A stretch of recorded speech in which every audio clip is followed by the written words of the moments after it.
In this video, we're going to look at solving system of linear equations using the elimination method. Now, this is just a little bit harder of an example of a previous video. It's also called an add and subtract method, so you might know this. So let's look at the problem that we have before us. So in this problem, we're going to try to solve this problem right here. It's 3x plus 2y equals 7, 4x minus 5y is equal to negative 6. And the steps we're going to use are the same. Here are the steps. And I'm just going to leave this up for a brief minute, but if you want to just pause the video here if you want to write these steps down. The key is this: first I'm going to multiply one or both of the equations so the coefficients of either the x's or the y's are the same. Or they're the same except one's a positive, one's a negative. And so here the question is, do we want to make the x's the same or the y's the same? And the answer, it doesn't matter. So if I multiply this first equation by 4 and the second one by 3, I'd get 12x and 12x. That would work. Or I can multiply here. I can multiply this 2 by a 5. I get 10. And this 5 by a 2. And I get a 10. I get 10 and 10. In this case, negative 10 and 10. So it wouldn't necessarily matter. What I'm going to do in this example is I'm going to multiply this first equation by 5 and the second one by 2. And I always put it in parentheses. So that reminds me that if I multiply one term in an equation by 5, I have to multiply all of them. So I'm going to multiply that entire equation by 5, and let me just rewrite that.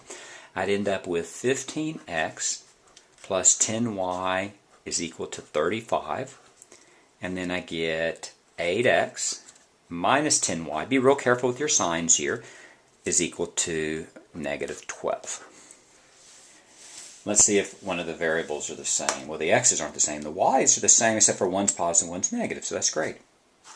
So let's look at our steps for a second. First, multiply one, both, I got that. Second step, add or subtract the two equations. Now, how do we know if we add or subtract? Well, the key is we need a variable to disappear. So if we subtracted this, we'd get 10y minus 10y, which would be a plus y. 10y plus 10y is 20y. So that wouldn't work. But if we subtract it, if we added it, we get 10y plus a negative 10y would be 0. So the key is if you're going to subtract equations, you have to subtract all of them. So I'm going to put a big minus sign out here. I'm also going to put a parentheses around here, This reminds me just that I'm going to subtract every single term. So I get 15x minus 8x. That's going to be 7x. I'm going to get 10y minus. Oh, I made a mistake here, right? Watch what I did here. If I subtracted, I'd get 10 minus 10, a positive 10. So that's not what I want. What I want to get 0. So I'm going to want to add these, right?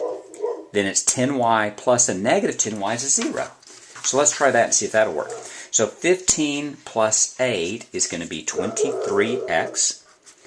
10y minus 10y is 0. And then that's adding is 35 minus 12 is going to be 23. And then I'm just going to divide by 23. And I get x is equal to 1. So that's important in math. It's not necessarily important that you always do everything right. It's just important that you pay attention. And if you make a mistake, catch it. So the key here is in step number 2, you want to make a variable disappear. And if a variable doesn't disappear, then you need to back up and see why not. In this case, because I was going to subtract when I should have added. So here I'm done with step 1 and 2. Now what I do with this x equals 1, I plug it into any equation. And what do we mean here by any equation? Well, I can plug it into either one of the original equations or by the multiplied equations. It wouldn't matter. It's always easier to multiply it by one of the first equations. So I'm going to take, say, 3x plus 2y is equal to 7. I have x equals 1, so let's plug x equals 1 in. So I get 3 times 1 plus 2y is equal to 7. So that's 3 plus 2y is equal to 7. I'm going to subtract 3 from both sides, and I get 2y is equal to 4. Divide by 2, and I get y is equal to 2. So my answer is going to be 1, 2. X is equal to 1, y is equal to 2. And I'm done. Now, if I want to check that, the way that I'm going to check it is I'm going to take the answer, which is x equals 1 and y is equal to 2, and I'm just plug it into the original equations. 3x plus 2y is equal to 7. 4x minus 5y is equal to minus 6. Now, it's important to realize I'm not doing any, I'm not doing any solving here. I'm just plugging in my answer to see if both of these statements are true. And if both of these statements are true, then I did the problem correctly, and these are the answers. So that's 3 times 1 plus 2 times 2 is equal to 7. That's 3 plus 4 is 7. 3, 4, 5, 6, 7. That's right. And I'm going to check it with both equations. You have to check both of them. 4x minus 5y is equal to minus 6. So that 4 times 1 minus 5 times 2 is equal to minus 6.